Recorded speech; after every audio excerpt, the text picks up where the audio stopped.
administration and you. Right. Well, I assume that means it's going to be a negative book, but, you know, I'm sort of 50% used to that.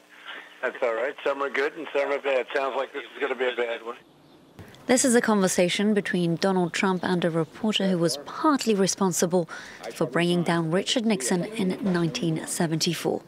This time, Washington Post journalist Bob Woodward is publishing a tell-all book about the U.S. president.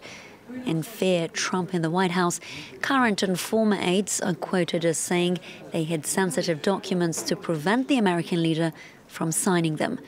The 448-page book also quotes the White House chief of staff as having doubts about Trump's mental faculties, saying he's an idiot. We're in crazy town.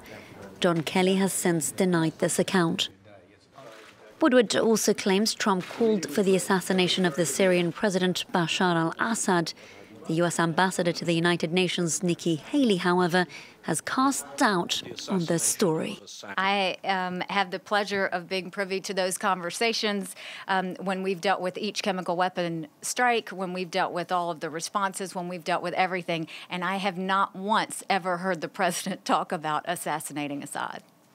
For his part, Trump has decreed the quotes and stories on Twitter as frauds, a con on the public.